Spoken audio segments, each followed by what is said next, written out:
Grok. Oh yeah, that's right. Possible. It's possible, very much possible. It's kind of crazy the fact that, you know, the Valley just selected the Kufra and then immediately we're thinking, oh, Fried Chicken could be the Grok EXP. The hold on a second, there's also the possibility of that Grok jungle. Another thing I like about this Kufra is that you also have a Joy that's bouncing around. Yes, she goes into this immunity thing, but I think this is something they could plan to see whether they could do something like you need to try to stun this Joy immediately, because I feel like you just need to make sure that she doesn't hit her combos. You just need to slow her down, but it's going to be something that the Valley needs to ask that question. How are they going to stop the Joy? I was really about to say Matilda should be the pick for RRQ Akira. It could be the way to get into the backlines. It's also a great supplement for the Pharsa if you want to go with burst down a hero. Even when the Eve pops the real world manipulation, you have enough damage coming out from both Matilda and the Pharsa, especially in the early stages.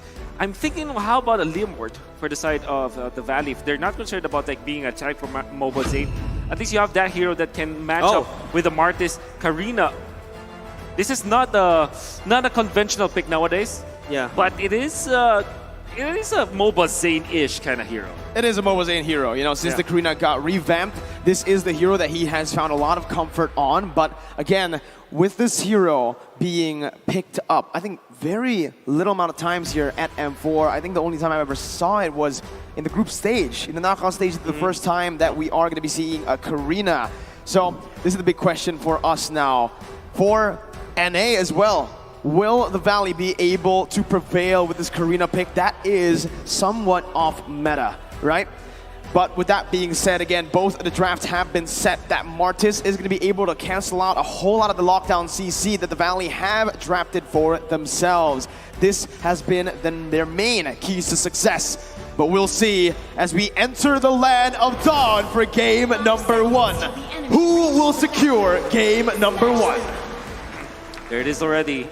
Minion blocking coming out from the Grok just to contain the minions so that they will have an advantage in the laning stage. And this is one way to really play the Grok in the X lane, which really makes it a very strong hero in the side lanes. I think the biggest question I would like to ask is, what is Mobile Zane going to build towards you? Is this going to be a tank Karina, or is this going to be a magic assassin Karina? But looking at the emblem, I don't think it really tells a lot. Usually you go for the Demon Slayer emblem as well for, well, the tank Karina. But it feels like Mobile Zane right here, there's a lot of tankiness already built in their roster. I feel like they need to try to solve the question of taking down Gusta Lagusta, taking down Sagan, and then roll Snowball.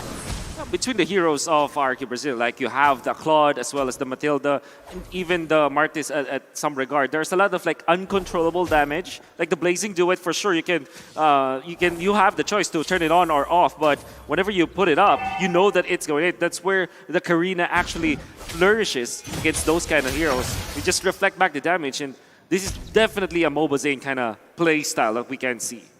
What you're seeing is also just the Valley playing with their comfort, right? You're mentioning that Mobile Zane can go for just damage here, but honestly, looking at their game so far, they've just been going for a lot of 3 frontliners, 3 tanks, and relying on the mid laner and the gold lane to really carry their games when it does get to that later stage. Here, you can already see a little bit of a proactive movement by Super Shark in the mid lane, trying to go for that pick, but it's not really going to happen. RRQ Akira, they're really good at playing for this early game skirmish too, and they can read that out, right? Now it comes down to the turtle. King on the Martis versus Zane on the Karina.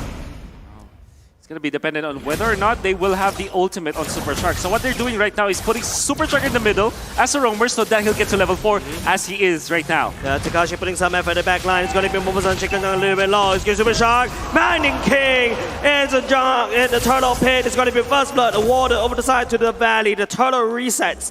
Takashi unable to buy time for his jungler to take down the turtle. It's a good first blood, right? They really assess the situation perfectly there. They notice that RRQ Akira, they're going in a bit too soon without the help of Sagan and Louise, especially King. They utilize, well, not King, Takashi on that Vengeance. They utilize that resource differential and they capitalize on the fact taking him down.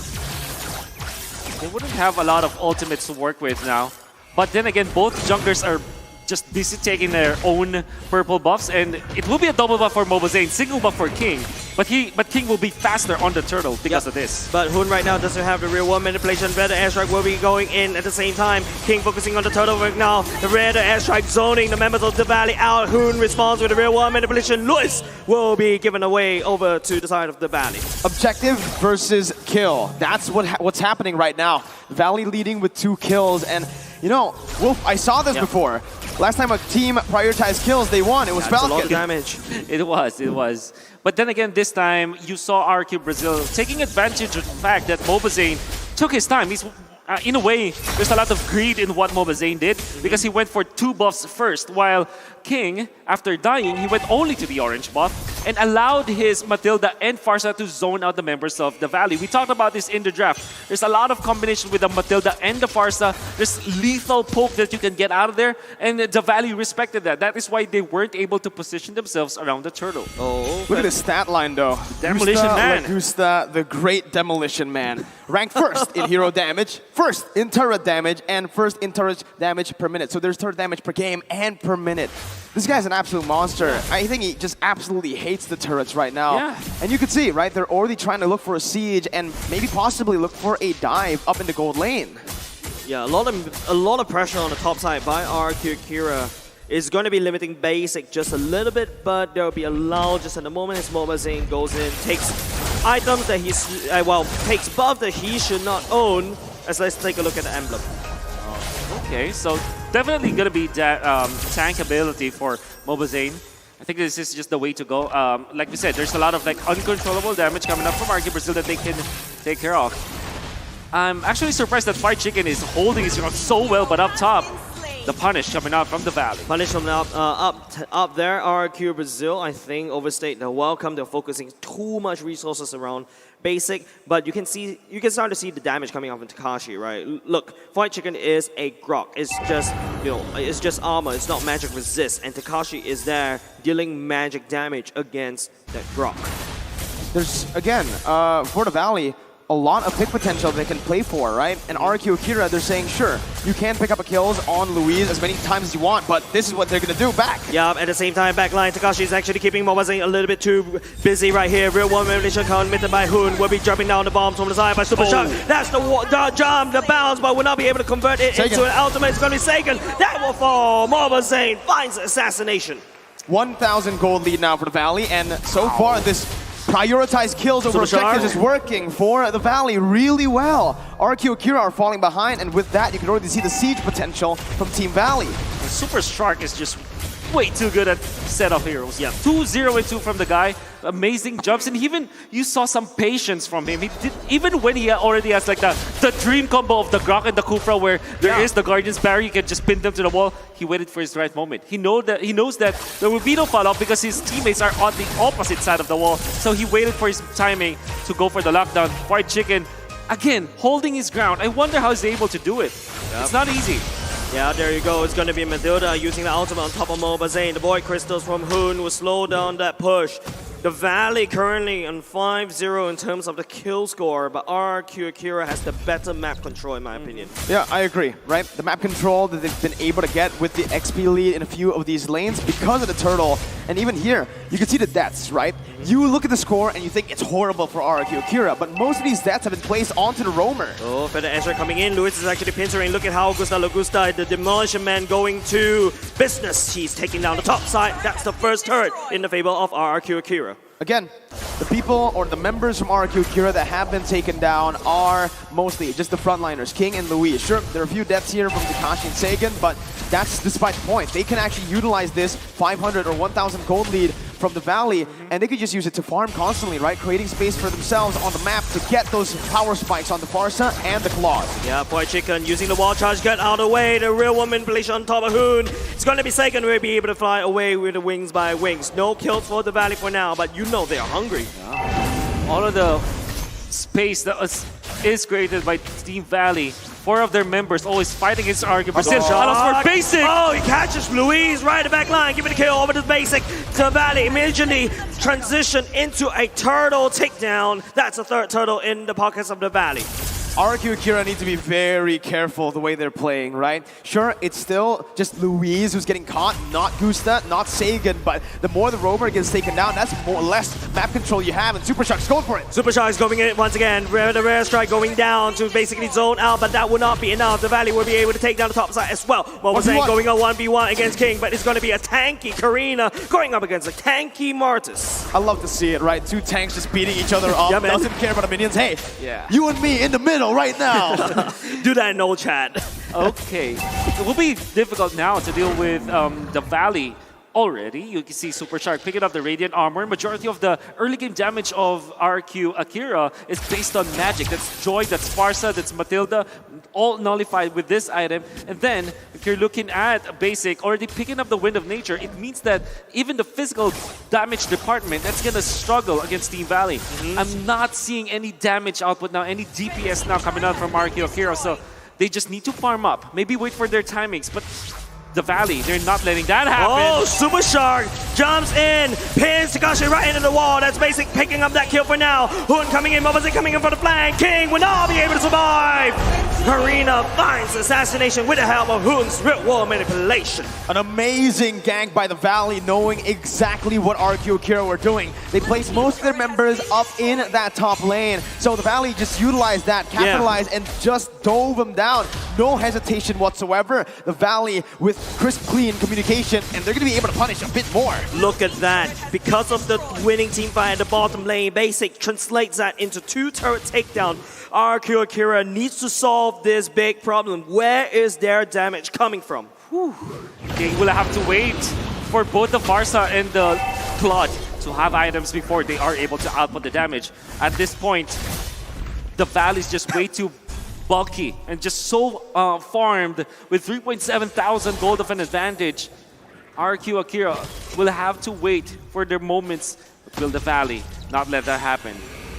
Looking at it here, it's going to be really tough for RRQ Akira to really contest right now with a 3.6k gold deficit, but it all depends on Gusta and Sagan. Bouncing ball going to be activated at the same time. It's the Valley actually gaining a lot of map control around the Lord Pit. Better airstrike, not at the Lord Pit area, will not be able to contest with that. White Jingle going in, the wall charge connect on the Gusta the base into it, going all the way in, shredding the White Jingle going all the way down. Team Valley is still going in, but it is going to be RRQ Akira picking up the items, and this is the time the damage round coming from. One side, he's going to chomp down, but that's not enough as Hoon will be there to take down the damage dealer from RRQ Akira. It's a 2-for-1, making it 3-for-1 because the Valley secured the Lord. And just on that note, they're really good at taking these crazy skirmishes. RRQ Akira, you can finally see the damage come through, and that's because of the itemization. But again, the Valley were so much ahead already. Yeah, you can see that even with just White Chickens zoning them out, blocking them out, committing the ultimate and sacrificing himself just to make sure that the members of RRQ Brazil will not be able to come through. The peeling from the Valley is just way too good. Even utilizing the real-world manipulation just to not let King get into position. The Valley is just way too ahead. I feel like the Valley is like, who needs macro game when I'm so good at team fights? 8 kill lead right there in the Valley, and those kills transitions into gold. It transitions into map control. RRQ Akira needs to play it safe. They don't have the damage, and you know the Valley is itching for a fight. Hey, and it is all going to come down to Super Shark, who's already charging it in. This man has been so aggressive, and he's been the one initiating all these crazy plays, right? If you don't have Super Shark, they wouldn't have this lead.